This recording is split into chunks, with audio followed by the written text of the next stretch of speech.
മമ്മൂട്ടിയുടെ ആയുരാരോഗ്യത്തിനായി ശബരിമലയിൽ വഴിപാട് കഴിച്ചതിനെ മതത്തിന്റെ പേരിൽ ചിലർ തെറ്റിദ്ധരിച്ചുവെന്ന് മോഹൻലാൽ. മമ്മൂട്ടിയോടുള്ള സ്നേഹത്തെ മതവുമായി ചേർത്തത് വേദനയുണ്ടാക്കി. തിരുവനന്തപുരത്ത് ന്യൂസ് 18 പ്രതിനിധി ഭവ്യ പാർവതിക്ക് നൽകിയ പ്രത്യേക അഭിമുഖത്തിലായിരുന്നു മോഹൻലാലിന്റെ വൈകാരിക പ്രതികരണം. മടങ്ങിവരുന്ന മമ്മൂട്ടി ആദ്യം അഭിനയിക്കുന്നത് തനിക്കൊപ്പമാണെന്ന സന്തോഷവും ന്യൂസ് 18നുമായി മോഹൻലാൽ പങ്കുവച്ചു.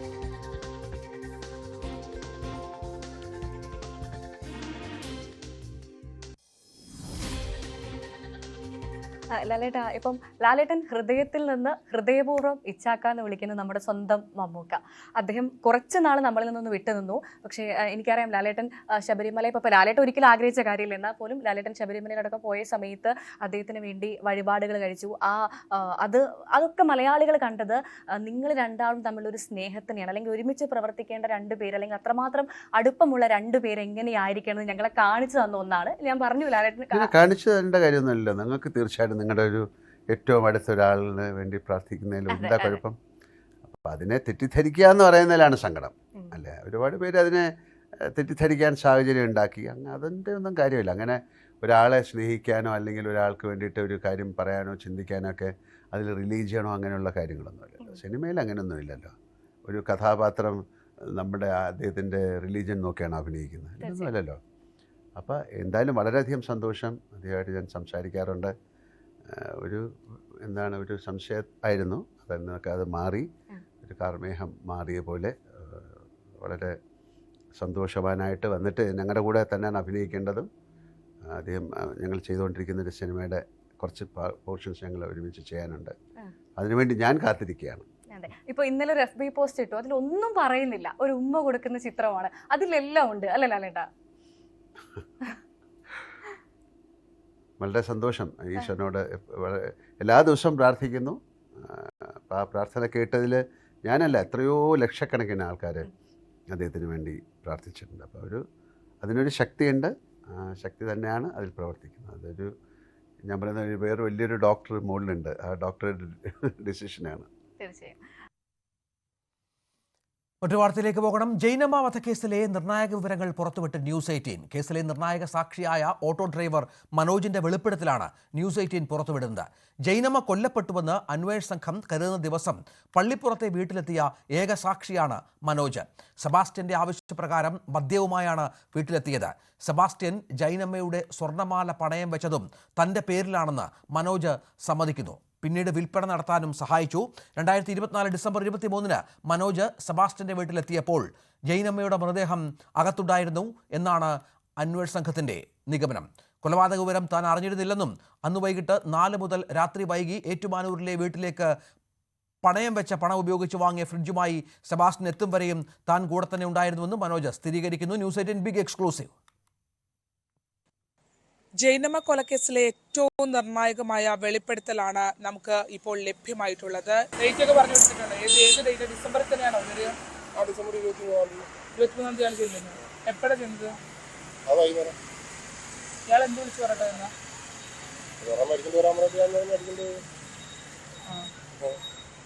കുപ്പി അടിച്ചോണ്ടില്ല. നിങ്ങൾ എന്നിട്ട് വീട്ടിൽ കയറ്റിയോ? നിങ്ങളെ പോലീസിന് കണക്കൂട്ടി ഡിസംബർ 23 രാത്രി മരണപ്പെട്ടു എന്നാ ചെന്നല്ലേ? എന്താ സ്വർണ്ണം പണയം വെക്കാൻ തന്നെ? 2024 ഡിസംബർ 23-ന് ആണ് ജൈനമ്മ കൊല്ലപ്പെട്ടതെന്നാണ് അന്വേഷണ സംഘം കരുതുന്നത്. അതിൽ തന്നെ ഡിസംബർ 23-ന് 3 മണിക്ക് മുമ്പായി ഈ കൊലപാതകം നടന്നിട്ടുണ്ടെന്നുള്ള നിഗമനമാണ് അവർക്കുള്ളത്. അതിനുശേഷം ആ കൊലപാതകത്തിന് ശേഷം ആ വീട്ടിലെത്തിയിട്ടുള്ള ഏക വ്യക്തി കൂടിയാണ് മനോജ് എന്നുള്ളതാണ്. കുന്നത്ത് ഫിനാൻസിലെത്തി സ്വർണം അവിടെ തന്റെ പേരിൽ പണയം വെച്ചു. അതായത് ID കാർഡ് ഇല്ല എന്ന് പറഞ്ഞ് തന്റെ പേരിൽ സെബാസ്റ്റ്യൻ പണയം വെച്ചു എന്നും മനോജ് പറയുന്നുണ്ട്. ഈ ഡിസംബർ 23-ന് സ്വർണം പണയം വെച്ച ശേഷം ആ തുകയുമായി പോയത് ചേർത്തല നഗരത്തിനകത്തെ ഗൃഹോപകരണങ്ങൾ വിൽക്കുന്ന ഒരു കടയിലാണ്. അവിടെ നിന്നും ഫ്രിഡ്ജ് ഉൾപ്പെടെയുള്ള സാധനങ്ങൾ വാങ്ങി എന്നുള്ളത് മനോജ് പറയുന്നു. തുടർന്ന് ഏറ്റുമാനൂരിലെ വീട്ടിലേക്ക് സെബാസ്റ്റ്യനെ എത്തിച്ചതും മനോജാണ്. എത്ര പവൻ സ്വർണ്ണം വെച്ചു?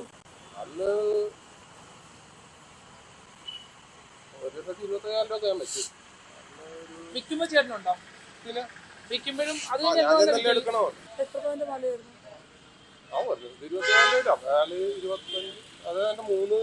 25 ഗ്രാം ഉണ്ടായിരുന്നുണ്ടായിരുന്നു. പള്ളിപ്പുറത്തെ ചേർത്തല പള്ളിപ്പുറത്തുള്ള വീട്ടിലേക്ക് താൻ ഇടയ്ക്കിടയ്ക്ക് മാത്രമേ വരാറുള്ളൂ, താൻ സ്ഥിരമായി എത്താറേയില്ല എന്നുള്ളൊരു വാദമാണ് സെബാസ്റ്റ്യൻ മുന്നോട്ട് വെക്കുന്നത്. പക്ഷേ അങ്ങനെയല്ല. ഈ ചേർത്തല നഗരത്തിനകത്ത് തന്നെയുള്ള ഇരുമ്പ് പാലത്തിന് സമീപത്തെ ഓട്ടോ സ്റ്റാൻഡിൻ്റെ അവിടെ സ്ഥിര സാന്നിധ്യമാണ് സെബാസ്റ്റ്യൻ എന്ന് മനോജ് പറയുന്നുണ്ട്. ആരോഗ്യസ്ഥിതി വളരെ മോശമായ ഒരാളെന്ന രീതിയിലാണ് തങ്ങളുടെ മുന്നിലേക്ക് വരാറുള്ളത്. വീട്ടിൽ പോകാറുണ്ട്, വീട്ടിൽ സ്ഥിരമായി എത്തുന്ന ആളാണ്. ഇത്രയും ആരോഗ്യസ്ഥിതി മോശമായ ഒരാളിൽ നിന്നും ഇങ്ങനെ ഒരു ക്രൂരമായ സംഭവങ്ങൾ നടന്നു എന്ന് വിശ്വസിക്കാൻ പോലും ആകുന്നില്ല എന്നും മനോജ് വ്യക്തമാക്കുന്നു. ഇയാൾ എവിടെയെങ്കിലും സംശയം തോന്നിയിട്ടുണ്ടോ ഇയാളുടെ കാര്യങ്ങൾ?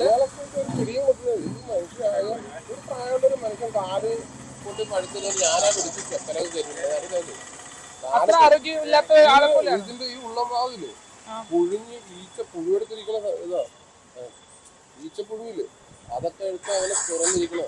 മനോജിന്റെ വാക്കുകൾ വിശ്വാസത്തിലെടുത്തുകൊണ്ട് തന്നെ അയാളെ മുഖ്യ സാക്ഷിയായി ഈ കേസിൽ വെച്ചിരിക്കുകയാണ്. ആലപ്പുഴയിൽ നിന്നും ശരണ്യ സ്നേഹജൻ, ന്യൂസ് 18. ഇന്ന് പാർലമെന്റിൽ 2-3 സുപ്രധാന ബില്ലുകൾ അവതരിപ്പിച്ചു. അതിലൊന്ന് 5 വർഷത്തിലേറെ ശിക്ഷ ലഭിക്കുന്ന കുറ്റങ്ങളിൽ അറസ്റ്റിലായി 30 ദിവസത്തിലേറെ കസ്റ്റഡിയിൽ തുടർന്നാൽ മന്ത്രിസ്ഥാനം നഷ്ടപ്പെടും എന്ന് വ്യവസ്ഥ ചെയ്യുന്ന ബില്ലാണ്. സംയുക്ത പാർലമെന്ററി സമിതിയുടെ പരിഗണനയ്ക്ക് ഈ ബില്ല് വിട്ടു. ബില്ലിനെതിരെ കടുത്ത പ്രതിഷേധമാണ് ലോക്സഭയിലുണ്ടായത്. സഭയുടെ നടുത്തളത്തിൽ മുദ്രാവാക്യം വിളിച്ച് പ്രതിഷേധിച്ച തൃണമൂൽ കോൺഗ്രസ് അംഗങ്ങൾ bill കീറിയെറിഞ്ഞു.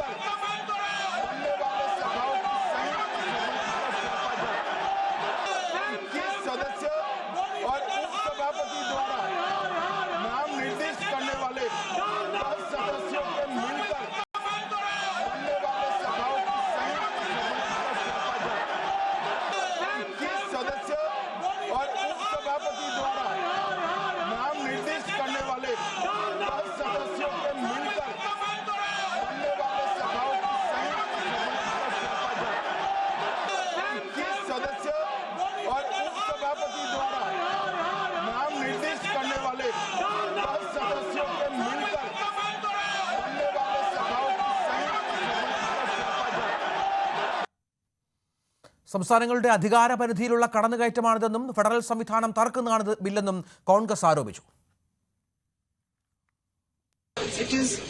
It goes against everything, and to couch it as a measure which is being taken anti-corruption is just to pull a veil across the eyes of the people. Because what it basically allows a government to do is to put you don't even have to be convicted. Tomorrow you can put any kind of case on a chief minister and put him in jail for have him arrested for 30 days without even him being convicted, and then he ceases to be chief minister. It's there plain for everybody to see. So I think that it's absolutely wrong. It's anti-constitution. It's against our constitution. It's undemocratic, and it's very unfortunate. ബില്ലവതരണം സഭാതലത്തിൽ വാക്പോരിലും കയ്യാങ്കളിയുടെ വക്കോളവും എത്തി. കേന്ദ്ര സർക്കാർ അവതരിപ്പിച്ച ഭരണഘടന 130 ഭേദഗതി ബില്ലിന് അനുകൂല നിലപാടുമായി കോൺഗ്രസ് നേതാവും parliament അംഗവുമായ തരൂർ ആദ്യം രംഗത്തെത്തി.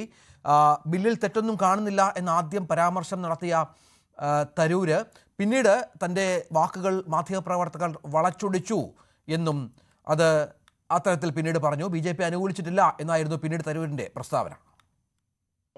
No, as far as I'm concerned, I don't know those bills well enough to give you a comment. On the face of it, it seems reasonable that anyone who does anything wrong should be liable to punishment and should not be holding a high constitutional office or a political office. I think that makes sense. Manu Bharat വിവരങ്ങൾ പങ്കുവെക്കും. മനു, ഈ നമുക്കറിയാം vote ചോർച്ചാ വിവാദവുമായി ബന്ധപ്പെട്ട്, vote ചോരി വിവാദവുമായി ബന്ധപ്പെട്ട് കോൺഗ്രസ് വലിയ പ്രക്ഷോഭങ്ങൾ രാജ്യമെമ്പാടും നടത്തുന്ന സമയമാണ്. അന്നാണ് ഇപ്പോൾ പുതിയൊരു കാര്യം കൂടി വീണ് കിട്ടിയിരിക്കുന്നു. യഥാർത്ഥത്തിൽ ഭരണപക്ഷം ഒരുക്കിയ ഒരു കെണി ഈ വിഷയത്തിൽ നിന്ന് ശ്രദ്ധ തിരിക്കാൻ എന്ന് കരുതാമോ, അതോ നേരത്തെ പ്ലാൻ ചെയ്ത് അവതരിപ്പിച്ചൊരു ബില്ലായിരുന്നോ?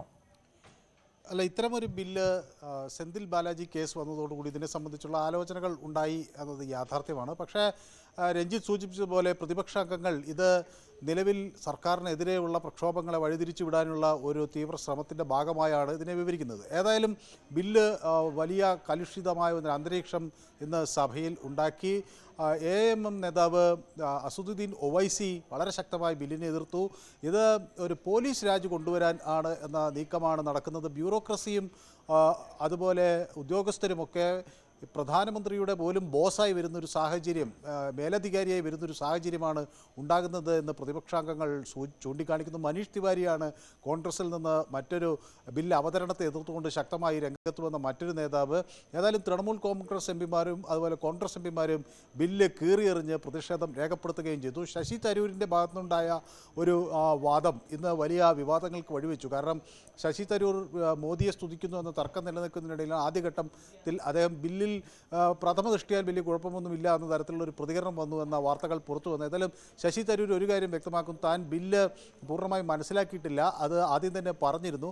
എക്സിൽ അദ്ദേഹം കുറിച്ചത് അങ്ങനെയാണ്. ആദ്യം തന്നെ താൻ ബില്ല് പൂർണ്ണമായി മനസ്സിലാക്കിയിട്ടില്ല എന്നാണ് പറഞ്ഞത്. പക്ഷേ ധാർമ്മികമായി ഏതെങ്കിലും വലിയ കുറ്റകൃത്യത്തിൻ്റെ പേരിൽ ആരോപണ വിധേയരായി അറസ്റ്റിലാകുന്ന ആളുകൾക്ക് ഇതുപോലത്തെ ഭരണഘടനാ പദവികളിൽ നിന്ന് മാറി നിൽക്കാനുള്ള ഒരു ധാർമ്മിക ഉത്തരവാദിത്വമുണ്ട്. അത് താൻ എടുത്തു പറയുക മാത്രമാണ് ചെയ്തത് എന്ന് ശശി തരൂർ വ്യക്തമാക്കുകയും ചെയ്തു. ഏതായാലും ഇത് വലിയ പ്രക്ഷോഭങ്ങൾക്ക് വഴിവെച്ച ഘട്ടത്തിൽ സ്പീക്കർ പലതവണ അതുപോലെ BJP MP ജഗദംബ പാലൊക്കെ ഒരു കാര്യം വ്യക്തമാക്കി, സഭയിൽ നടക്കുന്ന ഈ കാര്യങ്ങൾ ലോകമെമ്പാടും പ്രത്യേകിച്ച് രാജ്യത്ത് മുഴുവനുള്ള ആളുകൾ ഇത് കാണുകയാണ്. അപ്പോൾ കുറേ കൂടി മാന്യമായ രീതിയിലുള്ള ഒരു പെരുമാറ്റം സഭയിൽ ഉണ്ടാകണം എന്ന് ഇടതടവില്ല സ്പീക്കർ പറയുന്നൊരു സാഹചര്യം നമുക്ക് കാണാൻ കഴിഞ്ഞു.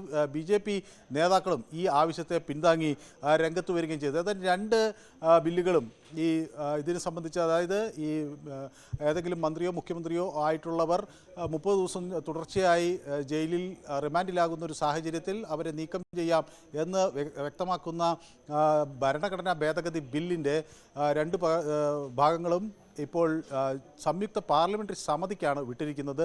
സംയുക്ത പാർലമെൻ്ററി സമിതിയിൽ 21 ലോക്സഭാ അംഗങ്ങളും 10 രാജ്യസഭാ അംഗങ്ങളും ഉണ്ടാകും. ഈ ബില്ല് വിശദമായി പഠനത്തിന് ശേഷം വീണ്ടും സഭയ്ക്ക് മുന്നിൽ വരും എന്നാണ് ഇപ്പോൾ വ്യക്തമായിട്ടുള്ളത്. മനു ഭരതാണ് വിവരങ്ങൾ പങ്കുവച്ചത്. വിവാദ ബില്ലിനെതിരെ മുഖ്യമന്ത്രി പിണറായി വിജയൻ രംഗത്ത് വന്നു. BJP ഇതര സംസ്ഥാന സർക്കാരുകളെ വേട്ടയാടാനുള്ള പുതിയ കുതന്ത്രമാണ് സംഘപരിവാർ പ്രയോഗിക്കുന്നതെന്ന് മുഖ്യമന്ത്രി വിമർശിച്ചു. കേന്ദ്ര സർക്കാരിന്റെ രാഷ്ട്രീയ തീരുമാനത്തിന്റെ ഭാഗമായി മാത്രമേ ലോക്സഭയിൽ അവതരിപ്പിക്കപ്പെട്ട 130ാം ഭരണഘടനാ ഭേദഗതി ബില്ലുകളെ കാണാൻ കഴിയൂ. കേന്ദ്ര അന്വേഷണ ഏജൻസികളെ ഉപയോഗിച്ച് നടത്തുന്ന പകപോക്കൽ, വേട്ടയാടൽ രാഷ്ട്രീയത്തിന്റെ തുടർച്ചയാണെന്നും മുഖ്യമന്ത്രി പറഞ്ഞു. കേന്ദ്ര സർക്കാർ കൊണ്ടുവന്ന ബില്ലിന്റെ പൂർണ്ണരൂപം കണ്ടിട്ടില്ലെന്ന് മന്ത്രി P. രാജീവ്. ദുരുപയോഗം ചെയ്യപ്പെടാൻ സാധ്യതയുള്ള ബില്ലാണ്. അധികാര സംവിധാനങ്ങൾക്ക് കസ്റ്റഡി നീട്ടുക എന്നുള്ള സൗകര്യം നിലനിൽക്കുന്ന സന്ദർഭത്തിൽ ഇത്തരം ബില്ലുകളെ സംശയത്തോടെ മാത്രമേ നോക്കിക്കാണാൻ കഴിയുകയുള്ളൂ എന്നും മന്ത്രി പറഞ്ഞു.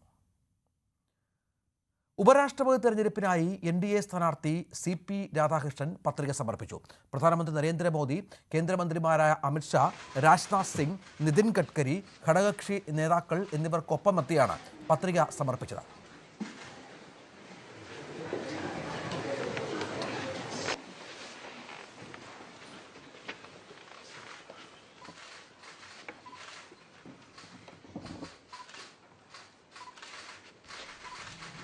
तो आप देख सकते हैं उपराष्ट्रपति चुनाव के पद की प्रत्याशी. സെൻട്രൽ ഹാളിൽ നടന്ന ഇന്ത്യ സഖ്യത്തിന്റെ യോഗത്തിൽ പ്രതിപക്ഷ സ്ഥാനാർത്ഥിയായ ജസ്റ്റിസ് B. സുദർശൻ റെഡ്ഡി പങ്കെടുത്തു. അദ്ദേഹം നാളെ പത്രിക സമർപ്പിക്കും എന്നാണ് നമുക്ക് ലഭിക്കുന്ന വിവരം.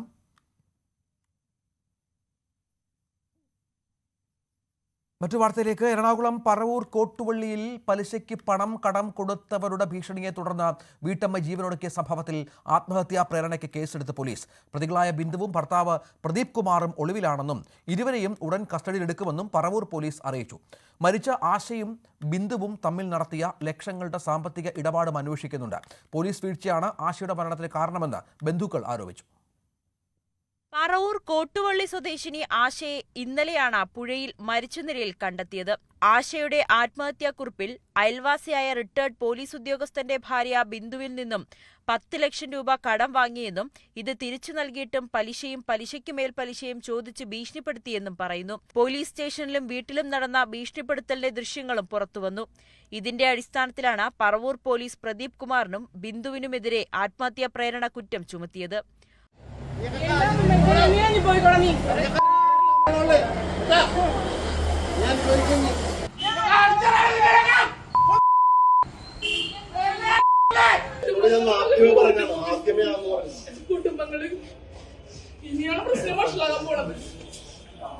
സാമ്പത്തിക ഇടപാടിൽ ദുരൂഹതയുണ്ടെന്ന് പോലീസ് പറയുന്നു.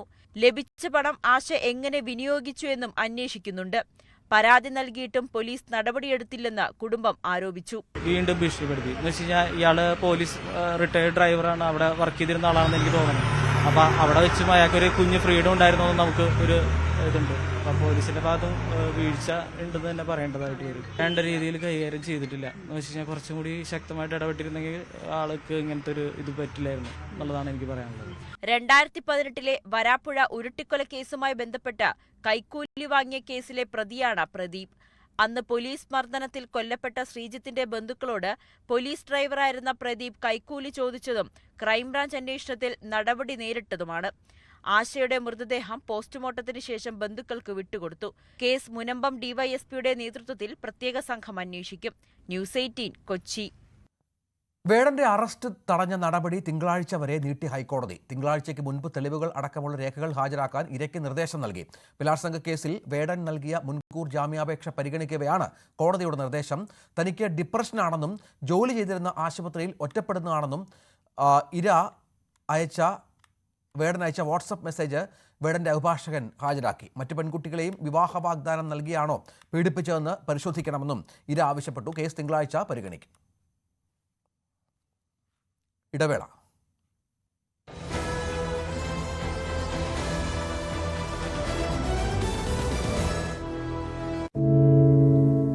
എന്തു പറ്റി നമ്മുടെ നാടിന് എന്ന് ചോദിച്ചു പോകുന്ന കാര്യങ്ങളാണ് ഇപ്പോൾ സംഭവിക്കുന്നത്.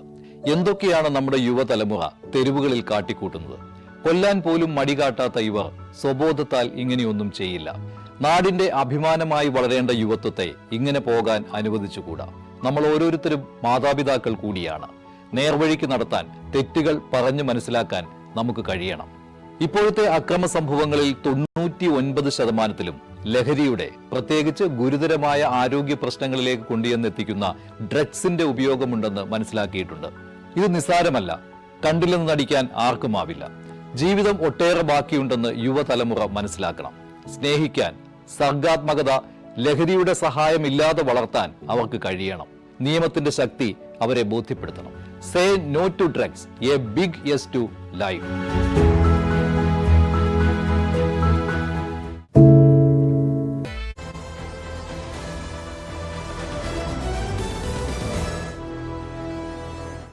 അടുത്ത നിയമസഭാ തെരഞ്ഞെടുപ്പിൽ രമേശ് പിഷാരടി തൃപ്പൂണിത്തുറയിൽ നിന്ന് മത്സരിക്കാൻ കളമൊരുങ്ങുന്നു. രാജു പി നായർ ഉൾപ്പെടെ ഇതേ സീറ്റിനായി തെരഞ്ഞെടുപ്പ് നടത്തുന്നുണ്ട്. സിറ്റിംഗ് MLA കെ ബാബു ഇക്കുറി തൃപ്പൂണിത്തുറയിൽ മത്സരിക്കാനുള്ള സാധ്യത തീരെ വിരളമാണ്. ടി.കെ. രാമകൃഷ്ണനെ പോലെയുള്ള മുതിർന്ന CPM നേതാവ് മത്സരിച്ച് വിജയിച്ച മണ്ഡലമാണ് തൃപ്പൂണിത്തുറ. 1991 കെ ബാബു വരുന്നതോടുകൂടിയാണ് മണ്ഡലത്തിൻ്റെ ചിത്രം മാറുന്നത്. പിന്നീട് 5 തവണ കെ ബാബു ആ മണ്ഡലത്തെ പ്രതിനിധീകരിച്ചു. ദിനേശ് മണിയും MM ലോറൻസും കെ ചന്ദ്രൻപിള്ളയും അടക്കമുള്ള പ്രധാനപ്പെട്ട CPM നേതാക്കളൊക്കെ വന്നെങ്കിലും കെ ബാബുവിനൊപ്പമാണ് വിജയം നിന്നത്. 2016 M സ്വരാജിന് കെ ബാബുവിനെ വീഴ്ത്തി ആദ്യമായി വീണ്ടും അവിടെ ഇടത് കൂടി ഉറപ്പിച്ചു. പക്ഷേ അത്തവണ വലിയൊരു പ്രത്യേകത കൂടിയുണ്ടായി. അതുവരെ 5000-ൽ താഴെ മാത്രമായിരുന്നു NDA വോട്ടെങ്കിൽ അത്തവണ 29,843 വോട്ടാണ് തുറവൂർ വിശ്വംഭരന് NDA സ്ഥാനാർത്ഥിക്ക് നേടിയത്. അദ്ദേഹം ആ പ്രദേശത്ത് തന്നെയുള്ള അധ്യാപകൻ എന്ന നിലയിലേക്കും പൊതു രാഷ്ട്രീയത്തിനതീതമായുള്ള സ്വീകാര്യതയ്ക്ക് അപ്പുറം ഈഴവ, അതോടൊപ്പം തന്നെ ധീവര വോട്ട് ബാങ്കിലൊക്കെ വലിയ സ്വാധീനമുള്ള നേതാവ് കൂടിയായിരുന്നു. അങ്ങനെയാണ് കെ ബാബു പരാജയപ്പെടുന്നത്. വീണ്ടും 2021 കെ ബാബു വീണ്ടും M സ്വരാജിനെ തന്നെ പരാജയപ്പെടുത്തിക്കൊണ്ട് വീണ്ടും മണ്ഡലം തിരിച്ചുപിടിക്കുന്ന ഒരു അവസ്ഥയുണ്ടായി. അന്ന് 1900 ഇഷ്ടം വോട്ടിന് മാത്രമാണ് കെ ബാബു വിജയിച്ചത്. അപ്പോഴും 24,000-ഓളം വോട്ട് NDA സ്ഥാനാർത്ഥി KS രാധാകൃഷ്ണൻ നേടി എന്ന പ്രത്യേകത കൂടിയുണ്ട്.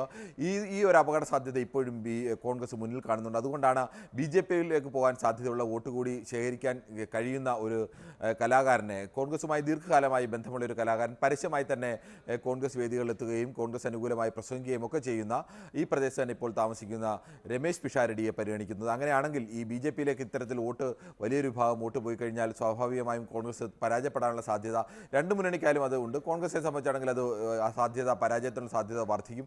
ഇതുകൂടി കണക്കാക്കിക്കൊണ്ടാണ് രമേശ് പിഷാരടിയെ പോലുള്ളൊരു കലാകാരനെ അവിടെ അവതരിപ്പിക്കാൻ കോൺഗ്രസ് ആലോചിക്കുന്നത്. രമേശ് പിഷാരടിയുമായി ഇത്തരത്തിൽ ആശയവിനിമയം നടത്തിയിട്ടുണ്ട് എന്നാണ് നമുക്ക് ഇതുവരെ ലഭ്യമായ വിവരങ്ങൾ. അതോടൊപ്പം തന്നെ രാജു പി നായരെ പോലുള്ള പ്രധാനപ്പെട്ട പല നേതാക്കളും ഇവിടെ സീറ്റ് ആഗ്രഹിക്കുന്നുണ്ട്. അതിനുവേണ്ടിയുള്ള നീക്കങ്ങളും നടക്കുന്നുണ്ട്. എന്തായാലും രമേശ് പിഷാരടിയെ പോലൊരു കലാകാരൻ അടുത്ത തവണ കോൺഗ്രസിൻ്റെ സ്ഥാനാർത്ഥിയായി പ്രത്യേകിച്ച് തൃപ്പൂണിത്തുറയിൽ വരാനുള്ള സാധ്യത കൂടുതലാണ് എന്നതാണ് പ്രത്യേകത.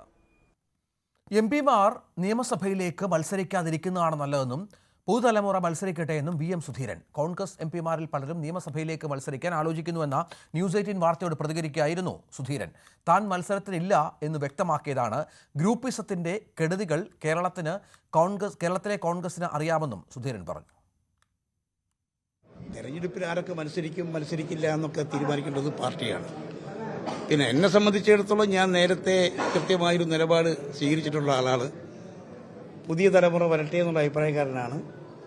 അതുകൊണ്ട് തെരഞ്ഞെടുപ്പ് രംഗത്ത് പുതിയ തലമുറ മിടുക്കന്മാരായ നല്ലൊരു നിര വന്നിട്ടുണ്ട്. പഴയ തലമുറയുടെ ആ ഒരു അനുഭവ പശ്ചാത്തലമുള്ള അവരും പുതിയ തലമുറയിൽപ്പെട്ടവരും എല്ലാവരും ചേർന്ന് നല്ലൊരു കോമ്പിനേഷൻ, ഐക്യജനാധിപത്യ മുന്നണിയുടെ ഒരു നല്ലൊരു കോമ്പിനേഷൻ കേരളത്തിൽ നല്ല രീതിയിൽ വിജയിച്ചു വരും എന്ന കാര്യത്തിൽ ഞങ്ങൾക്ക് ശുഭപ്രതീക്ഷയാണ്. അതൊക്കെ ഒഴിവാക്കുന്നതാണ് നല്ലത് എന്ന കാര്യത്തിലൊന്നും സംശയമില്ല. അത് കഴിയുന്ന നിരുത്സാഹപ്പെടുത്തേണ്ടതാണ്. അതിന് അനിവാര്യമായ സാഹചര്യത്തിലാണ് അങ്ങനെയൊക്കെ സംഭവിക്കുന്നത്. പക്ഷേ ഏതായാലും ഇതൊക്കെ സംബന്ധിച്ച് പാർട്ടി നേതൃത്വമാണ് തീരുമാനിക്കേണ്ടത്. അവരാ കാര്യത്തിൽ യുക്തമായ തീരുമാനമെടുക്കും. കോഴിക്കോട് നടന്ന യൂത്ത് കോൺഗ്രസ് പരിപാടിയിൽ നിന്നും ചാണ്ടി ഉമ്മൻ MLA വിട്ടുനിന്നതിനെ ചൊല്ലി വിവാദം. പാർട്ടി പരിപാടി ബഹിഷ്കരിച്ച ചാണ്ടിക്കെതിരെ DCC അധ്യക്ഷനും യൂത്ത് കോൺഗ്രസും രംഗത്തെത്തി. ചാണ്ടിയുമ്മൻ തിരിച്ചടിച്ചു. ഒടുവിൽ DC ഓഫീസിലെത്തി പ്രസിഡന്റിനെ ചാണ്ടിയുമ്മൻ നേരിട്ട് കണ്ട് വിഷയം പറഞ്ഞ് അവസാനിപ്പിച്ചു. കോഴിക്കോട് നഗരത്തിലുണ്ടായിട്ടും യൂത്ത് കോൺഗ്രസ് പരിപാടിയിൽ ചാണ്ടി ഉമ്മൻ പങ്കെടുക്കാതിരുന്നതാണ് പാർട്ടിയെ ചൊടിപ്പിച്ചത്. അതൃപ്തി പരസ്യമാക്കി DCC പ്രസിഡന്റ് K. പ്രവീൺകുമാർ രംഗത്തെത്തി. ചാണ്ടിയുമ്മനോട് പങ്കെടുക്കാൻ വേണ്ടി DCC ആവശ്യപ്പെട്ടതാണ്. അതെന്താണ് പങ്കെടുത്ത് ഞാൻ അന്വേഷിക്കുന്നത്. അത് ചാണ്ടിയുമ്മൻ ബോധപൂർവ്വമാണ് ഞാൻ കരുതുന്നില്ല. ബോധപൂർവമാണെങ്കിൽ ആ നടപടി തെറ്റാണ്.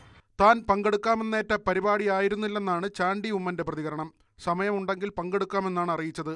നിമിഷപ്രിയ വിഷയവുമായി ബന്ധപ്പെട്ട് ദുബായിലായിരുന്നതിനാൽ വൈകിയാണ് കോഴിക്കോട്ടെത്തിയത്. മെനഞ്ഞാന്ന് എന്നെ വിളിച്ചിട്ട് ദുബായിൽ നിന്നൊരു സഹപ്രവർത്തകൻ പറഞ്ഞു, ചില ചർച്ചകൾ നിമിഷപ്രിയയുടെ കാര്യവുമായി ബന്ധപ്പെട്ട് ദുബായിൽ നടത്തണം. ഞാൻ ഒറ്റ ദിവസത്തേക്ക് മീറ്റിങ്ങിന് വേണ്ടി മാത്രം പോയി. ഇന്ന് വെളുപ്പിനെ 3:30-ക്കാണ് എയർപോർട്ടിൽ ലാൻഡ് ചെയ്തത്. 5 മണിയായി ഹോട്ടലെത്തിയപ്പോൾ. ഇതൊരു ഏറ്റ പരിപാടിയല്ല. ചാണ്ടിയെ തള്ളി യൂത്ത് കോൺഗ്രസ് രംഗത്തെത്തി. ഒരാഴ്ച മുൻപ് പരിപാടിയിലേക്ക് ക്ഷണിച്ചിരുന്നു.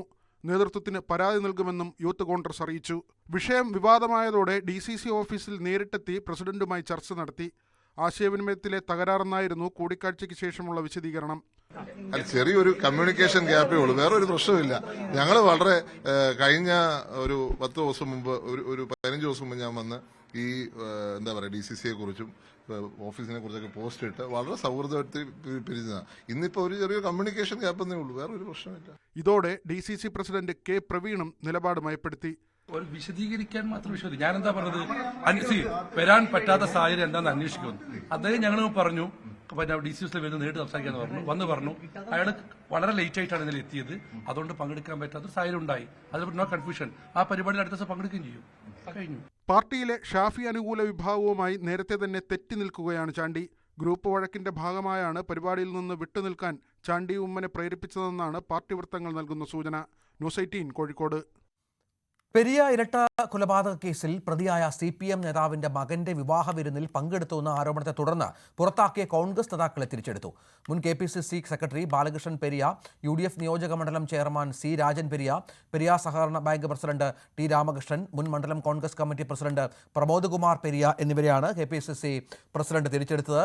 തദ്ദേശ സ്വയംഭരണ സ്ഥാപനങ്ങളിലേക്കുള്ള തെരഞ്ഞെടുപ്പ് ആസന്നമായ പശ്ചാത്തലത്തിലാണ് തിരിച്ചെടുക്കൽ. രാജ്മോഹൻ ഉണ്ണിത്താൻ MP-യുടെ പരാതിയെ തുടർന്നാണ് നേരത്തെ നേതാക്കളെ പുറത്താക്കിയത്.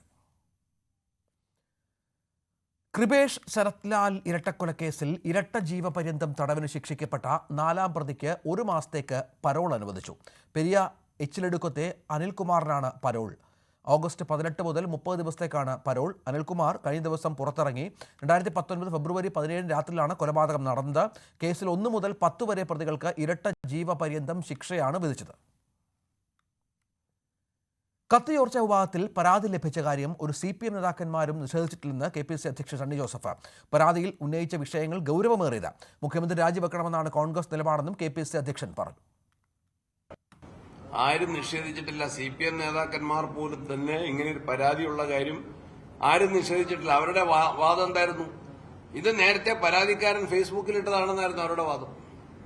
പരാതിക്കാരൻ വിശദീകരിച്ചത് എന്താണ്? അതിന്റെ ഫ്രണ്ട് പേജ് മാത്രമേ, അതിന്റെ കവർ പേജ് മാത്രമേ, അതിന്റെ കണ്ടന്റ്സ് പ്രസിദ്ധീകരിച്ചിരുന്നില്ല. എൻ്റെ ഫ്രണ്ട് പേജ് മാത്രമാണ് ഫേസ്ബുക്കിൽ പോസ്റ്റ് ചെയ്തത്. അത് പിന്നീട് പിൻവലിക്കുകയും ചെയ്തു.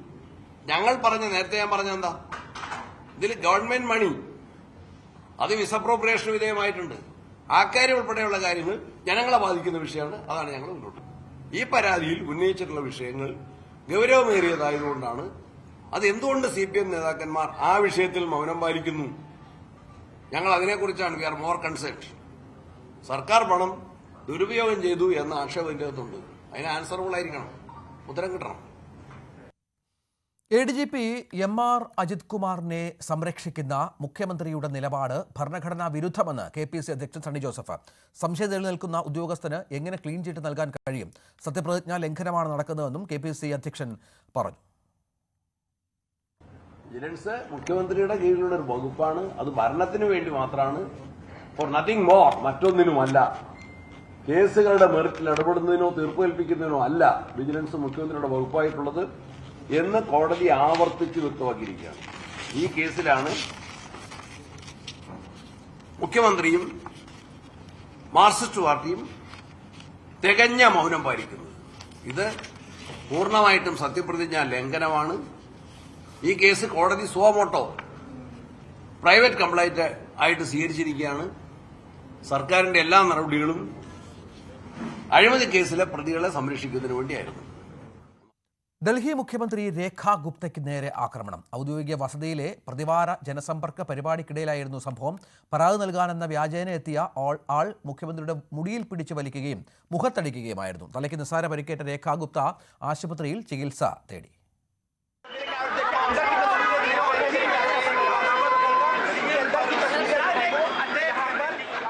എല്ലാ ബുധനാഴ്ചയും ഡൽഹി മുഖ്യമന്ത്രി രേഖാ ഗുപ്ത ഔദ്യോഗിക വസതിയിൽ വെച്ച് നടത്താറുള്ള ജനസമ്പർക്ക പരിപാടിക്കിടെയായിരുന്നു അപ്രതീക്ഷിത ആക്രമണം. പരാതി നൽകാനെന്ന വ്യാജേന എത്തിയ ആളായിരുന്നു ആക്രമണം നടത്തിയത്. ഇയാൾ രേഖാ ഗുപ്തയുടെ മുടിയിൽ പിടിച്ചു വലിക്കുകയും മുഖത്ത് അടിക്കുകയും ചെയ്തു. ഉടൻ തന്നെ ജനങ്ങൾ ഇയാളെ കീഴ്പ്പെടുത്തി പോലീസിന് കൈമാറി. 41-കാരനായ രാജേഷ് ഭായ് കിംജി എന്നയാളാണ് അക്രമി. ഗുജറാത്തിലെ രാജ്കോട്ട് സ്വദേശിയായ ഇയാളെ പോലീസ് ചോദ്യം ചെയ്ത് വരികയാണ്. അതേസമയം ഇയാൾ മൃഗസ്നേഹിയാണെന്നും തെരുവു നായ്ക്കളെ മുഴുവൻ ഷെൽട്ടറുകളിലേക്ക് മാറ്റാനുള്ള നടപടിയിൽ പ്രതിഷേധം രേഖപ്പെടുത്താനാണ് ഡൽഹിയിലേക്ക് എത്തിയതെന്നും രാകേഷിന്റെ അമ്മ പറഞ്ഞു.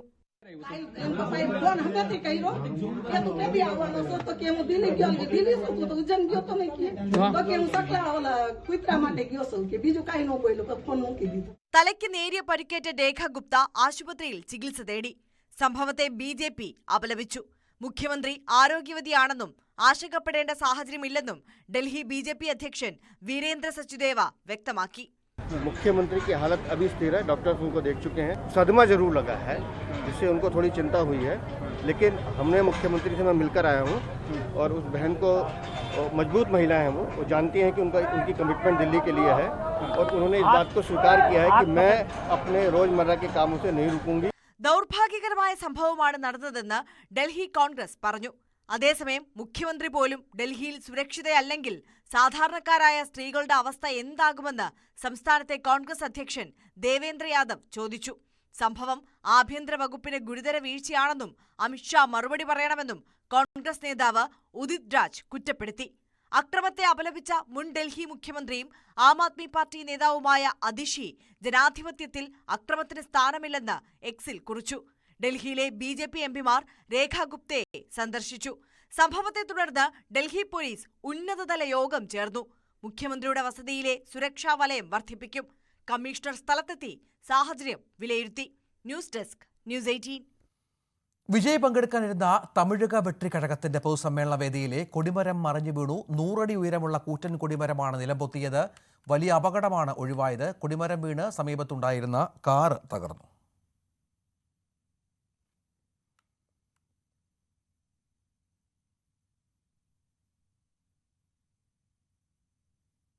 മുംബൈയിൽ മഴയ്ക്ക് നേരിയ കുറവ്. ഇന്ന് നഗരത്തിൽ ഓറഞ്ച് അലേർട്ടാണ്. സ്കൂളുകളും കോളേജുകളും തുറന്നു പ്രവർത്തിക്കുന്നുണ്ട്. വിവിധ സർവകലാശാലകൾ പരീക്ഷകൾ മാറ്റിവെച്ചിട്ടുണ്ട്.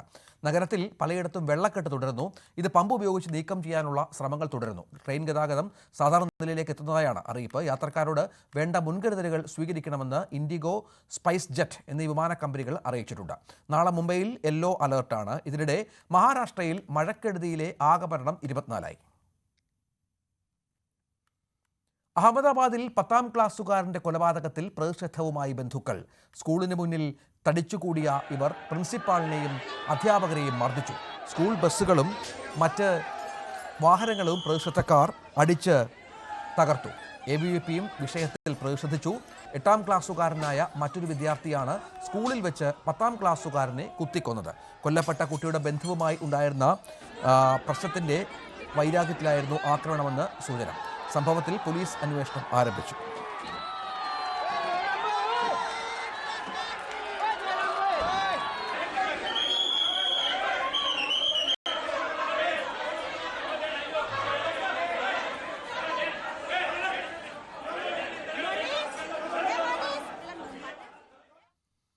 പുടിൻ സെലൻസ്കി ചർച്ച സംബന്ധിച്ച അനിശ്ചിതത്വം തുടരുകയാണ്. സമാധാന ഉടമ്പടിയുമായി ബന്ധപ്പെട്ട അടുത്ത ഘട്ട ചർച്ച മോസ്കോയിൽ വെച്ചാകാമെന്ന നിർദ്ദേശമാണ് റഷ്യൻ പ്രസിഡന്റ് വ്ളാഡിമിർ പുടിൻ മുന്നോട്ട് വെച്ചത്. എതിരാളിയുടെ തട്ടകത്തിൽ ചർച്ചയ്ക്ക് യുക്രൈൻ തയ്യാറാകില്ലെന്ന് ഉറപ്പാണ്.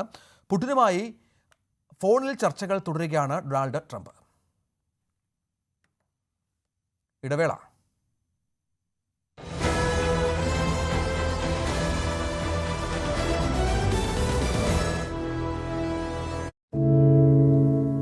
എന്തു പറ്റി നമ്മുടെ നാടിന് എന്ന് ചോദിച്ചു പോകുന്ന കാര്യങ്ങളാണ് ഇപ്പോൾ സംഭവിക്കുന്നത്. എന്തൊക്കെയാണ് നമ്മുടെ യുവതലമുറ തെരുവുകളിൽ കാട്ടിക്കൂട്ടുന്നത്? കൊല്ലാൻ പോലും മടികാട്ടാത്ത ഇവർ സ്വബോധത്താൽ ഇങ്ങനെയൊന്നും ചെയ്യില്ല. നാടിന്റെ അഭിമാനമായി വളരേണ്ട യുവത്വത്തെ ഇങ്ങനെ പോകാൻ അനുവദിച്ചുകൂടാ. നമ്മൾ ഓരോരുത്തരും മാതാപിതാക്കൾ കൂടിയാണ്. നേർവഴിക്ക് നടത്താൻ, തെറ്റുകൾ പറഞ്ഞു മനസ്സിലാക്കാൻ നമുക്ക് കഴിയണം. ഇപ്പോഴത്തെ അക്രമ സംഭവങ്ങളിൽ 99% ലഹരിയുടെ, പ്രത്യേകിച്ച് ഗുരുതരമായ ആരോഗ്യ പ്രശ്നങ്ങളിലേക്ക് കൊണ്ടുവന്നെത്തിക്കുന്ന ഡ്രഗ്സിന്റെ ഉപയോഗമുണ്ടെന്ന് മനസ്സിലാക്കിയിട്ടുണ്ട്. ഇത് നിസ്സാരമല്ല. കണ്ടില്ലെന്ന് നടിക്കാൻ ആർക്കുമാവില്ല. ജീവിതം ഒട്ടേറെ ബാക്കിയുണ്ടെന്ന് യുവതലമുറ മനസ്സിലാക്കണം. സ്നേഹിക്കാൻ, സർഗാത്മകത, ലഹരിയുടെ സഹായമില്ലാതെ വളർത്താൻ അവർക്ക് കഴിയണം. നിയമത്തിന്റെ ശക്തി അവരെ ബോധ്യപ്പെടുത്തണം. Say no to drugs, a big yes to life.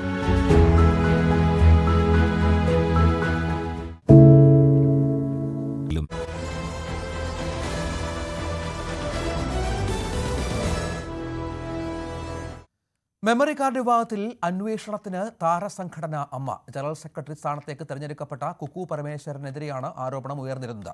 ആരോപണം പരിശോധിക്കുന്നതിന് അന്വേഷണ സമിതി രൂപീകരിക്കുമെന്ന് പ്രസിഡന്റ് ശ്വേതാ മേനോൻ വ്യക്തമാക്കി.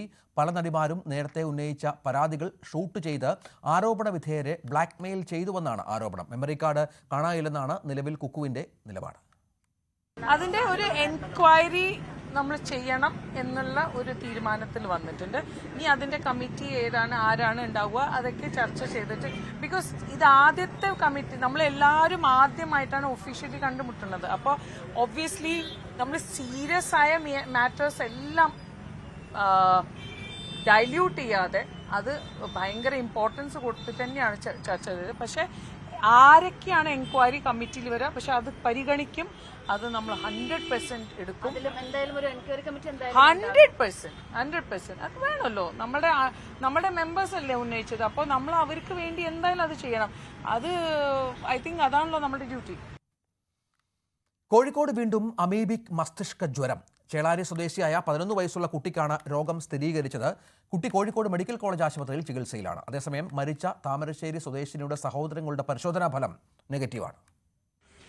പനി ബാധിച്ച ആശുപത്രിയിൽ ചികിത്സയിൽ കഴിഞ്ഞിരുന്ന 11 വയസ്സുകാരിയുടെ ആരോഗ്യനില ഗുരുതരമായതോടെയാണ് കോഴിക്കോട് മെഡിക്കൽ കോളേജ് ആശുപത്രിയിൽ പ്രവേശിപ്പിച്ചത്. മെഡിക്കൽ കോളേജ് മൈക്രോബയോളജി ലാബിൽ നടത്തിയ പരിശോധനയിൽ കുട്ടിക്ക് അമീബിക് മസ്തിഷ്ക ജ്വരമുണ്ടെന്ന് സ്ഥിരീകരിക്കുകയും പിന്നീട് ചികിത്സയിൽ പ്രവേശിക്കുകയുമായിരുന്നു. നിലവിൽ കോഴിക്കോട് ജില്ലയിൽ മാത്രം 3 പേർക്കാണ് മസ്തിഷ്ക രോഗം സ്ഥിരീകരിച്ച് അമീബിക് മസ്തിഷ്ക ജ്വരം സ്ഥിരീകരിച്ച് ചികിത്സയിൽ കഴിയുന്നത്. 3 മാസം പ്രായമുള്ള കുട്ടിക്ക് ഏതാനും ദിവസങ്ങൾക്ക് മുമ്പ് രോഗം സ്ഥിരീകരിച്ചിരുന്നു. ആ കുട്ടിയുടെ നില അതീവ ഗുരുതരമായി തുടരുകയാണ്. അതിതീവ്ര പരിചരണ വിഭാഗത്തിൽ ചികിത്സയിലാണ് കുട്ടി. കുട്ടി ഇപ്പോൾ ഉള്ളത്. 49-കാരനായ മറ്റൊരാൾക്കും രോഗം സ്ഥിരീകരിച്ചിരുന്നു. അദ്ദേഹത്തിൻ്റെ ആരോഗ്യനില ഏതാണ്ട് തൃപ്തികരമായി പോകുന്നു എന്നാണ് ആശുപത്രി അധികൃതർ നൽകുന്ന മുന്നറിയിപ്പ്. കഴിഞ്ഞ ആഴ്ചയിലാണ് താമരശ്ശേരി സ്വദേശിനിയായ 9 വയസ്സുകാരി മസ്തിഷ്ക ജ്വരം ബാധിച്ച് കോഴിക്കോട് മെഡിക്കൽ കോളേജ് ആശുപത്രിയിൽ പ്രവേശിപ്പിച്ചത്. പനി ബാധിച്ച് താമരശ്ശേരി താലൂക്ക് ആശുപത്രിയിൽ പ്രവേശിപ്പിച്ച കുട്ടിയെ പിന്നീട് കോഴിക്കോട് മെഡിക്കൽ കോളേജ് ആശുപത്രിയിലേക്ക് മാറ്റുകയും അവിടെ വെച്ച് മരണം സംഭവിക്കുമായിരുന്നു.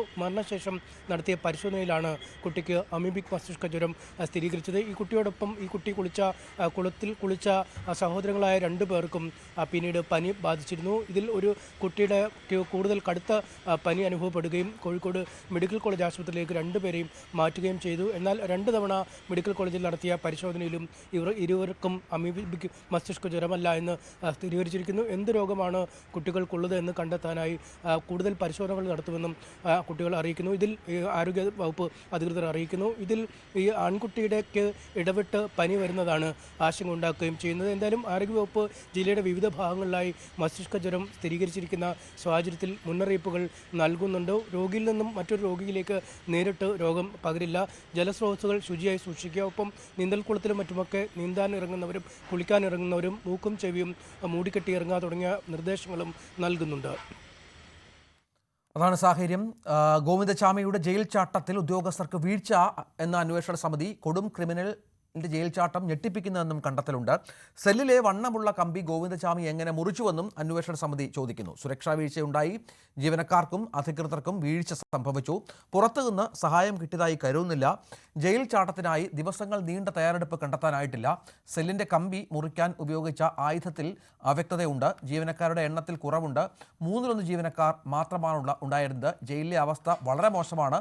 സാഹചര്യങ്ങൾ പരിശോധിച്ച് വരികയാണ്. പഴക്കമുള്ള ജയിലിൽ അറ്റകുറ്റപ്പണിയും പുനർനിർമ്മാണവും ആവശ്യമുണ്ടെന്നും സമിതി പറഞ്ഞു. ജസ്റ്റിസ് CN രാമേന്ദ്രൻ നായർ, മുൻ DGP ജേക്കബ് പുന്നൂസ് എന്നിവരാണ് കമ്മീഷൻ അംഗങ്ങൾ. ദിവസങ്ങളെടുത്ത് ഒരു ജയിലിൻ്റെ ഖനം കൂടിയ ഇരുമ്പഴി അറക്കണമെങ്കിൽ അതിനുള്ള ഒരു വീഴ്ച തീർച്ചയായിട്ടും സംഭവിച്ചിട്ടുണ്ട്. അങ്ങനെ ഒരു ടൂള് അയാൾക്ക് കിട്ടാനും ആ ടൂൾ അയാൾ ഉപയോഗിക്കാനും അതുപയോഗിച്ച് ബ്രേക്ക് ചെയ്യാനും സെല്ല് ബ്രേക്ക് ചെയ്യാനും സാധിച്ചത് ഒരിക്കലും ഒരു സാഹചര്യം ഉണ്ടാകരുത് അഞ്ഞൂർ ജയിലിൽ. നാളുകൊണ്ടാണ് ആയിരിക്കും അയാളത് ചെയ്തത്. ഒരു ദിവസം കൊണ്ടൊന്നും ചെയ്യാവുന്ന ജോലിയല്ല കൈകൊണ്ട്. അല്ല ഇലക്ട്രിക് കട്ടർ വേണം അത് പെട്ടെന്ന് റിമൂവ് ചെയ്യണമെങ്കിൽ. അങ്ങനെ 4 കമ്പിയുടെ 8 വശം മുറിച്ചിട്ടുണ്ട്. അതായത് 8 കമ്പി മുറിച്ച പോലെയാണ്. ആ 8 കമ്പി മുറിക്കണമെങ്കിൽ ദിവസങ്ങളെടുത്ത് കാണും. ഹാൻഡ് ഓപ്പറേറ്റഡ് ആയിട്ടുള്ള എന്ത് കട്ടർ ഉപയോഗിച്ചാലും അത്ര തിക്ക് കമ്പികളാണ്. അപ്പോൾ അതുകൊണ്ട് ആ ജയിലിലെ ഉദ്യോഗസ്ഥന്മാർ മുഴുവൻ അന്ന് പല ദിവസങ്ങളിലായിട്ട് ആ ഏരിയയിൽ ഡ്യൂട്ടിയിലുണ്ടായിരുന്നായിരിക്കും. പിന്നെ ഞാൻ പറഞ്ഞില്ല, അവർ വളരെ ന്യായമായ ഒരു കാരണം പറഞ്ഞു. കാര്യം ഈ പട്ടിയും പൂച്ചയൊന്നും കയറാണ്ടിരിക്കാനായിട്ട് തുണി കൊണ്ട് മറച്ചിരുന്നു, അടിഭാഗം മാത്രം. അപ്പോൾ ഒരിക്കലും സംഭവിക്കാത്തൊരു കാര്യമായതുകൊണ്ട് മറച്ച തുണിക്കകത്തെ കേബിൾ കമ്പി കുറേശ്ശെ കട്ട് ചെയ്തതായിട്ട് അവരൊരിക്കലും ധരിച്ചിരുന്നില്ല. അപ്പോൾ ഒരിക്കലും അത് അവർ അറിഞ്ഞുകൊണ്ടൊന്നും ചെയ്താൻ സഹായിച്ചതായിട്ട് ഞങ്ങൾക്ക് തോന്നിയില്ല. 1.5 ഇഞ്ചോളം കനമുള്ള ഒരു കമ്പി ഒരു ചെറിയ 8 സ്ഥലത്ത് മുറിച്ചിട്ടുണ്ട്. അപ്പോൾ അത് എങ്ങനെ ഒരാൾക്ക് അത് മുറിക്കാൻ സാധിച്ചു എന്നുള്ളത് അദ്ദേഹം രാവിലെ പറഞ്ഞത് അത്ഭുതകരമെന്നുള്ള വാക്കാണ് ഉപയോഗിച്ചത്. അങ്ങനെ ഒരു സംഗതി അവിടെ നടന്നിട്ടുണ്ട്. അപ്പോൾ അതുമായിട്ട് ബന്ധപ്പെട്ടൊരു വീഴ്ച ഉണ്ടായിട്ടുണ്ട്. ആ വീഴ്ച ആരാണ് ചെയ്തതെന്ന് കണ്ടുപിടിച്ചതിൻ്റെ ഉത്തരവാദിത്വം ഞങ്ങൾക്കില്ല. കാരണം അങ്ങനെ ഞങ്ങളിവിടെ താമസിച്ച് 1000 പേരെ ചോദ്യം ചെയ്തൊക്കെ ചെയ്യേണ്ടി വരും. അതിനുള്ള ഉത്തരവാദിത്വമോ അതൊരു ഭാരിച്ച ചുമതലയോ ഞങ്ങൾ ഏറ്റെടുക്കുന്നില്ല. അത് പോലീസ് തന്നെ ചെയ്യേണ്ടതാണ്. പക്ഷേ അവിടെ ഒരു ഡെഫിനറ്റായിട്ട് ഒരു നല്ല ശക്തിയുള്ള ഒരു പ്രത്യേക തരത്തിലുള്ളൊരു ഉപകരണം ഉപയോഗിച്ച് അത് ചെയ്തിട്ടുണ്ട്. തിരുവനന്തപുരം വെഞ്ഞാറമൂട് സപ്ലൈകോ ഗോഡൌണിൽ നിന്ന് റേഷൻ അരി കടത്തിയ വാഹനത്തെ ചുമട്ടുതൊഴിലാളികളും നാട്ടുകാരും ചേർന്ന് തടഞ്ഞു. പോലീസ് എത്തിയപ്പോഴേക്കും ഡ്രൈവർ ഓടി രക്ഷപ്പെട്ടു.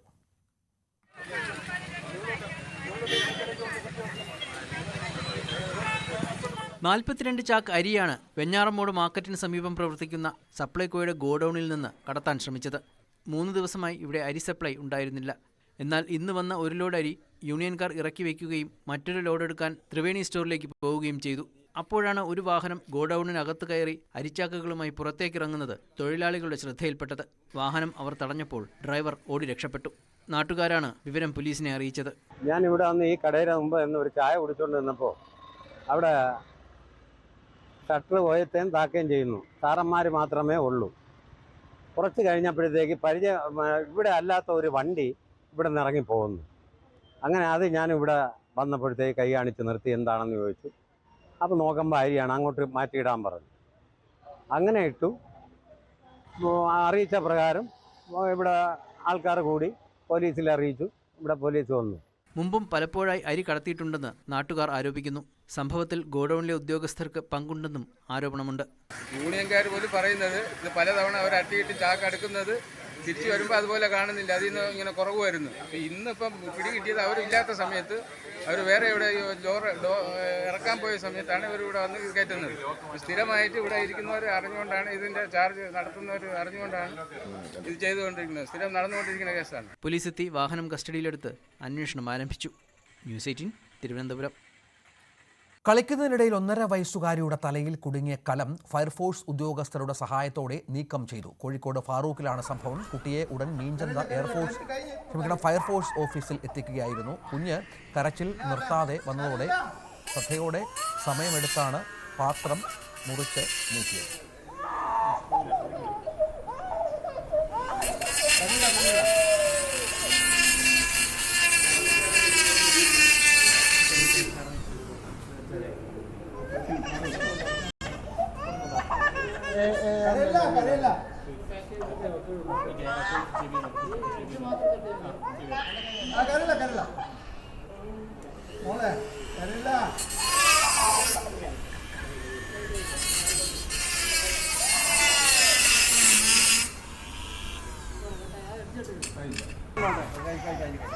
കാറ്റുണ്ടോ? അവിടെ ഇരുന്നോളി.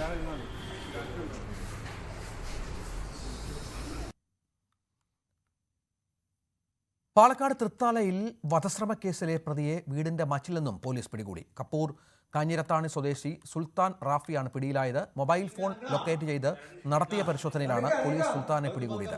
ഞാങ്ങിരിട്ടിയിൽ യുവാക്കളെ മർദ്ദിച്ച സംഭവത്തിൽ വധശ്രമത്തിന് സുൽത്താൻ റാഫിക്കെതിരെ പോലീസ് കേസെടുത്തിരുന്നു. ആക്രമണത്തിന് പിന്നാലെ ഒളിവിൽ പോയ സുൽത്താനെ കണ്ടെത്താൻ പോലീസ് അന്വേഷണം വ്യാപിപ്പിച്ചു. കഴിഞ്ഞ ദിവസം ഞാങ്ങാട്ടിരിയിലെ വീടിന് സമീപത്ത് നിന്നും സുൽത്താൻ റാഫിയുടെ മൊബൈൽ ഓൺ ആവുകയും അത് പോലീസ് കണ്ടെത്തുകയും ചെയ്തു. ഇയാളുടെ വീട്ടിൽ രഹസ്യം അറയുണ്ടെന്നും വിവരം കിട്ടിയിരുന്നു.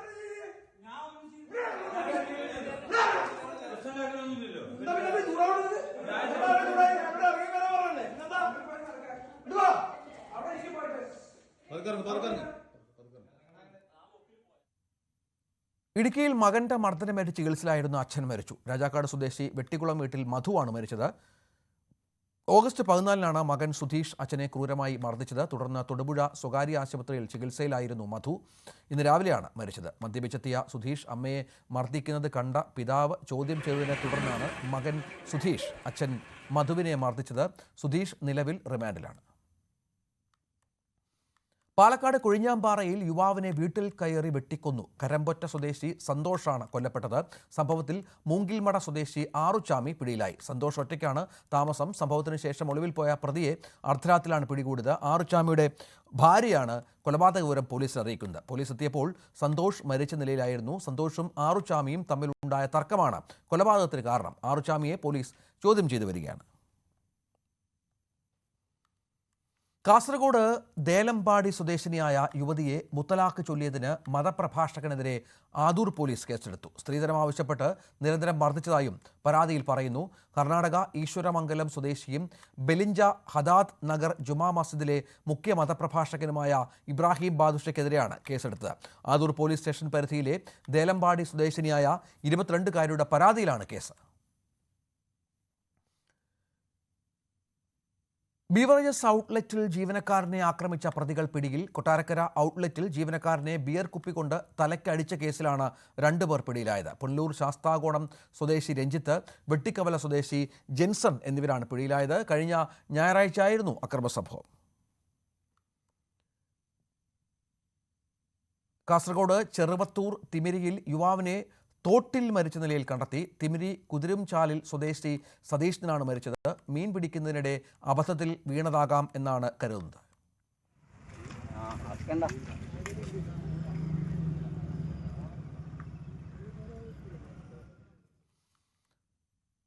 തിരുവനന്തപുരം ധനുവച്ചപുരം കോളേജിൽ സഹപാഠിയെ സംഘം ചേർന്ന് മർദ്ദിച്ച് ABVP പ്രവർത്തകർ. 3ാം വർഷ ചരിത്ര ബിരുദ വിദ്യാർത്ഥിനി ദേവജിത്ത് ഗുരുതരാവസ്ഥയിൽ നെയ്യാറ്റിൻകര നിംസ് മെഡിസിറ്റിയിൽ ചികിത്സയിലാണ്. ഓണാഘോഷ പരിപാടിക്ക് മുന്നോടിയായി സംഘടിപ്പിച്ച ഫുഡ് ഫെസ്റ്റിവലിൽ പങ്കെടുപ്പിച്ചില്ല എന്നാരോപിച്ചായിരുന്നു മർദ്ദനം. ഇടതുചെവിക്ക് പിന്നിൽ കുത്തേറ്റ ദേവജിത്തിനെ അടിയന്തര ശസ്ത്രക്രിയയ്ക്ക് വിധേയനാക്കി. സംഭവത്തിൽ ABVP പ്രവർത്തകരായ അനന്തൻ, നിഖിൽ, നികേഷ് എന്നീ 3 പേർക്കെതിരെ പോലീസ് കേസെടുത്തു. മറ്റു പ്രതികൾക്കായി അന്വേഷണം തുടരുന്നതായി പോലീസ് അറിയിച്ചു. ഫുഡ് ഫെസ്റ്റിവലിന് ഉദ്ഘാടനം ചെയ്യാനായിട്ട് വരികയിലായിട്ട് ഒരു പോലീസ് ഓഫീസറും പുറകെ നമ്മളെ കൂടി വിട്ടായിരുന്നു. ഈ മെയിൻ ഗേറ്റിൻ്റെ അവിടെ എൻട്രൻസിൻ്റെ അവിടെ എത്തിയായിരുന്നു നമ്മളെല്ലാവരും. അപ്പോഴവിടെ ഞാൻ പുറത്ത് സൈഡിൽ നിൽക്കുകയായിരുന്നു. ഇപ്പോൾ എൻ്റെ അടുത്ത് ഈ അനന്തരം എന്ന് പറഞ്ഞൊരു പയ്യൻ വന്ന് എന്നെ തള്ളി, ഷർട്ടിൽ പിടിച്ച് തള്ളി ചെയ്തു. ഷർട്ടിൽ നിന്ന് കൈ എടുക്കാൻ പറഞ്ഞിട്ട് കൈ തട്ടി മാറ്റി. സെക്കൻഡ് ഇയർ ആണ് പഠിക്കുന്നത്, ഞാൻ തേർഡ് ഇയർ ആണ് പഠിക്കുന്നത്. അതിൻ്റെ ഒരു ഇതിലാണ് ഞാൻ പറഞ്ഞത്. അതും പറഞ്ഞാണ് അവരെന്നെ മർദ്ദിച്ചത്. അത് ഞാൻ കയറി പോയപ്പോൾ നികേഷോ നിഖിലോ അവർ 2 ട്വിൻസാണ്. അവരിലൊരാൾ എന്നെ കൈയാണിച്ച് വിളിക്കുകയും അവർ എൻ്റെ സംസാരിച്ചുകൊണ്ടിരിക്കുന്നിടയിൽ ഞാൻ ഒന്നും ചെയ്തിട്ടില്ലെന്ന് പറയുന്നതിന് മുന്നേ എൻ്റെ മുടിയെ പിടിച്ച് താത്തിട്ട് കുറുക്കിൽ ശക്തമായി 2-3 ഇടി അടിച്ചിട്ട് എന്നിട്ട് പിടിച്ച് തറയിലിട്ട് അവിടെ നിന്ന് നന്നായി മർദ്ദിച്ചു. അവർ ABVP പ്രവർത്തിക്കുന്നവരാണ്. ഞാൻ പാർട്ടിക്കൊന്നും വലുതായിട്ട് പോകാറില്ല. ഈ അനന്തരം എന്ന് പറഞ്ഞ പയ്യനാണ് ചെവിയുടെ പുറകെ കുത്തിയത്. ശബരി എന്ന് പറഞ്ഞ പയ്യനാണ് ഓടിക്കൊണ്ട് വന്ന് നെഞ്ചിലിട്ടിടിക്കുകയും കുറുക്കിൽ ചവിട്ടുകയൊക്കെ ചെയ്തു. മൂവാറ്റുപുഴയിൽ സ്കൂൾ ബസ്സിന് പിന്നിൽ ടോറസ് ലോറി ഇടിച്ച അപകടം. 15 വിദ്യാർത്ഥികൾക്ക് പരിക്ക്. ആരുടെയും പരിക്ക് ഗുരുതരമല്ല. ഇന്ന് രാവിലെയാണ് മൂവാറ്റുപുഴ വിമലഗിരി ഇന്റർനാഷണൽ സ്കൂളിലെ ബസ് അപകടത്തിൽപ്പെട്ടത്. മണിയംകുളം കവലയിലാണ് സംഭവം. സ്കൂൾ വിദ്യാർത്ഥികളുമായി പോവുകയായിരുന്ന വാഹനത്തിന് പിന്നിലേക്ക് വേഗതയിലെത്തിയ ടോറസ് ലോറി ഇടിച്ചു കയറുകയായിരുന്നു. ഓടിക്കൂടിയ നാട്ടുകാരാണ് വിദ്യാർത്ഥികളെ സമീപത്തുള്ള സ്വകാര്യ ആശുപത്രികളിൽ പ്രവേശിപ്പിച്ചത്. ടോറസ് ലോറികളുടെ അമിത വേഗത്തിനെതിരെ നാട്ടുകാർ പ്രതിഷേധിച്ചു.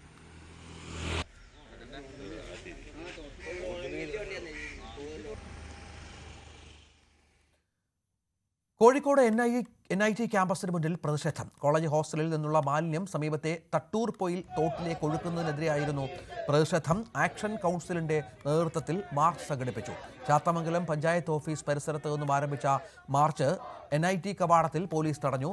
തുടർന്ന് നടന്ന ധർണ ചാത്തമംഗലം പഞ്ചായത്ത് പ്രസിഡന്റ് ഒളീക്കൽ ഗഫൂർ ഉദ്ഘാടനം ചെയ്തു. നേരത്തെയും ഇതേപോലെ സംഭവങ്ങൾ ഉണ്ടായിട്ടുള്ളതാണ് 2022-ൽ. ആ സമയത്ത് ഞങ്ങൾ ഉടനെ തന്നെ ഇതിൻ്റെ ഉന്നത അധികാരികളുമായി ബന്ധപ്പെടുകയും അതിൻ്റെ അടിസ്ഥാനത്തിൽ ഒരു ചർച്ച നടക്കുകയൊക്കെ ഉണ്ടായിരുന്നു.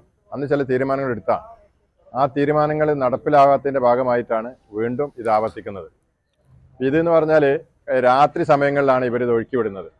നല്ല മഴയുള്ള സമയത്ത് രാത്രി സമയങ്ങളിൽ ഒഴുക്കിവിട്ടാൽ അത് പരിസരത്തുള്ള ആളുകൾക്ക് പെട്ടെന്ന് അറിയില്ല. ഉറങ്ങുന്ന സമയത്താണല്ലോ. ഇപ്പം കഴിഞ്ഞ ദിവസം ഉണ്ടായിട്ടുള്ളത് രാത്രി ആരോ ഒന്ന് പുറത്തിറങ്ങിയ സമയത്ത് ദുർഗന്ധം വമിച്ചത് കാരണമാണിത് അറിയാൻ കഴിഞ്ഞത്. 1000-ഓളം കുടുംബങ്ങൾ ഈ തോടിന്റെ ഇരുവശങ്ങളിലായി താമസിക്കുന്നത്. അവരെയൊക്കെ അണിനിരത്തിക്കൊണ്ട് വലിയ രൂപത്തിലുള്ള പ്രക്ഷോഭങ്ങളാണ് ഇപ്പോൾ ആലോചിക്കുന്നത്. ഉദ്യോഗസ്ഥരെ തടയുന്നത് ഉൾപ്പെടെയുള്ള വലിയ പ്രക്ഷോഭത്തിലേക്ക് ഇത് നീങ്ങും. ഭാവിയിൽ ഈ പ്രശ്നത്തിന് പരിഹാരം ഉണ്ടാക്കിയിട്ടില്ലെങ്കിൽ. പാലക്കാട് കൂറ്റനാട് നിന്നും ഉഗ്രവിഷമുള്ള മൂർഖൻ പാമ്പിനെ പിടികൂടി. കൂറ്റനാട് ഉല്ലാസ് നഗർ സ്വദേശി ബക്കറിന്റെ വീട്ടിൽ നിന്നാണ് പാമ്പിനെ പിടിച്ചത്. ഇവിടെ ഉണ്ടായിരുന്ന വൈക്കോൽ നീക്കി ലോറിയിലേക്ക് കയറ്റുന്നതിനിടെയായിരുന്നു പാമ്പിനെ കണ്ടത്. വിവരമറിയിച്ചതിനെ തുടർന്ന് Pattambi section forest rescue watcher Sudheesh Kuttanad സ്ഥലത്തെത്തി പാമ്പിനെ പിടികൂടി. പാമ്പിന് ഏകദേശം 5 അടിയോളം നീളമുണ്ട്. തുടർന്ന് ഫോറസ്റ്റ് അധികൃതരുടെ മേൽനോട്ടത്തിൽ പാമ്പിനെ വനമേഖലയിൽ തുറന്നുവിട്ടു.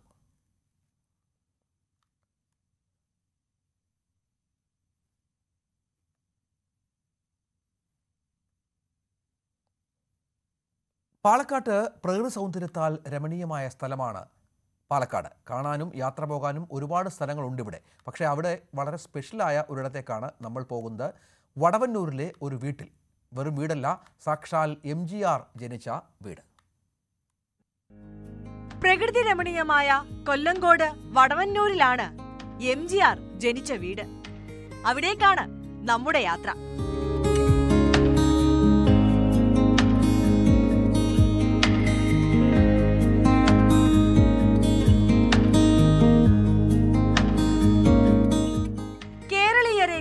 തമിഴ് ജനത സ്നേഹിക്കുകയും ആരാധിക്കുകയും ചെയ്യുന്ന മലയാളി, തമിഴകത്തെ ഇളക്കിമറിച്ച നടൻ, തമിഴ്നാട് രാഷ്ട്രീയത്തിന്റെ വഴിമാറ്റിയ തേരാളി MG രാമചന്ദ്രൻ എന്ന പാലക്കാട്ടുകാരനെ ചരിത്രം രേഖപ്പെടുത്തുന്നത് ഇങ്ങനെയൊക്കെയാണ്. പാലക്കാട് സ്വദേശി മേലകത്ത് ഗോപാലമേനോന്റെയും മരുതൂർ സത്യഭാമയുടെയും മകനാണ് MGR എന്ന ചുരുക്കപ്പേരിൽ പിൽക്കാലത്ത് ചരിത്രത്തിന്റെ ഭാഗമായ MG രാമചന്ദ്രൻ. വടവന്നൂരിലെ സത്യവിലാസം എന്ന വീട്ടിലാണ് MGR ജനിച്ചത്. ഈ വീട് ഇപ്പോൾ അറ്റകുറ്റപ്പണി നടത്തി സംരക്ഷിച്ച് പുതുക്കിയിട്ടുണ്ട്.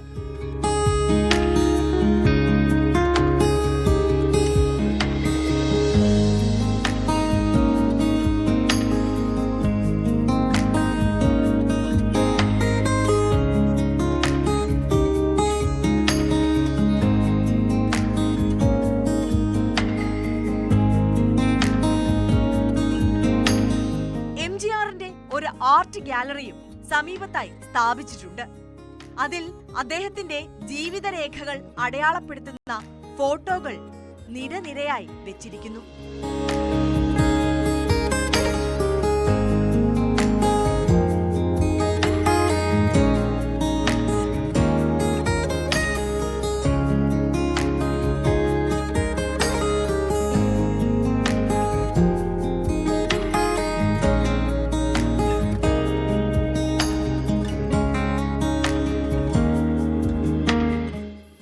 സാങ്കേതികമായി പഞ്ചായത്തിന് നേരിട്ടോ അല്ലെങ്കിൽ സർക്കാരിന് നേരിട്ടോ ചെയ്യാൻ കഴിയാത്ത ഒരു പ്രോപ്പർട്ടിയാണ്. കാരണം അത് സർക്കാരിൻ്റെ ഉടമസ്ഥയിലുള്ളതല്ല, അല്ലെങ്കിൽ പൊതുവായിട്ടുള്ളതല്ല. പക്ഷേ ഇത് പത്രത്തിലൂടെ വാർത്തകൾ ആവുകയും മാധ്യമങ്ങളിലൂടെ വാർത്തകൾ വരികയും തമിഴ്നാട്ടിൽ നിന്ന് പല ആളുകളും ഇത് പുതുക്കുന്നതിന് വേണ്ടി പ്രവർത്തനം ഏറ്റെടുക്കാമെന്ന് സന്നദ്ധ അറിയിച്ചുകൊണ്ട് അന്ന് നമ്മളെ സമീപിക്കുകയും അതിൽ നിന്നാണ് ആ ചർച്ചകളുടെ തുടർച്ചയായിട്ടാണ് ഇന്ന് ഈ കാണുന്നതിലേക്ക് എത്തുന്ന തമിഴ്നാട്ടിലെ സെയ്തേപ്പേട്ട മുൻ MLAയും ചെന്നൈ മുൻ മേയറുമായിട്ടുള്ള സെയ്തേ ദൊരൈസ്വാമി എന്ന വ്യക്തിയാണ് ഈ കാണുന്ന നിലയിലേക്ക് ഇതിൻ്റെ പ്രവർത്തനങ്ങൾക്ക് നേതൃത്വം കൊടുത്ത് സാമ്പത്തികമായി സഹായം നൽകി കെട്ടിടം. അതോടൊപ്പം MGR വീട് പുതുക്കിപ്പണിയുന്നതിനോടൊപ്പം തന്നെ തൊട്ട് ഈ കാണുന്ന ഒരു ആർട്ട് ഗാലറിയും അതിന് തൊട്ട് തന്നെ പഞ്ചായത്തിന് വേണ്ടി ഒരു അംഗനവാടി കെട്ടിടം നിർമ്മിച്ച് പഞ്ചായത്തിൻ്റെ ഒരു അംഗനവാടി കെട്ടിടം ഇവിടെ പൂർത്തീകരിച്ച് ഒരു അംഗനവാടി പ്രവർത്തിച്ചു വരികയാണ്. അതിനെ വടവന്നൂർ ഗ്രാമപഞ്ചായത്ത് തന്നെ MGR സ്മാരക അംഗനവാടി എന്ന് നാമകരണം ചെയ്യുകയും ചെയ്തു. MGRന്റെ പാർട്ടി അംഗത്വത്തിന്റെ കോപ്പിയും 1974 ആദ്യമായി MLA ആയതിന്റെ ഐഡന്റിറ്റി കാർഡും ഉൾപ്പെടെ ഇവിടെ കാണാം.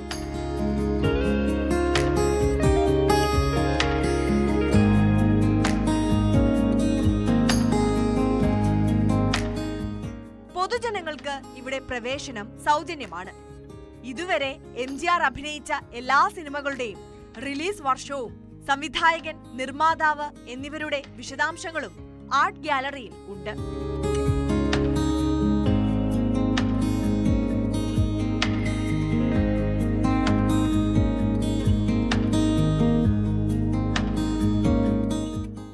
മക്കൾ തിലകം MGR തമിഴ് ജനതയെ സംബന്ധിച്ച് സിനിമാ താരമോ മുൻ മുഖ്യമന്ത്രിയോ അല്ല, മറിച്ച് അവരുടെ പൂജാമുറിയിലെ ദൈവസമാനമായ ആൾരൂപമാണ്. ആ MGR ജനിച്ച വീട് കാണാൻ അവധി ദിവസങ്ങളിൽ ഇപ്പോഴും തമിഴ്നാട്ടിൽ നിന്നുള്ള ആളുകൾ ധാരാളമായി ഇവിടേക്ക് എത്തുന്നുണ്ട്.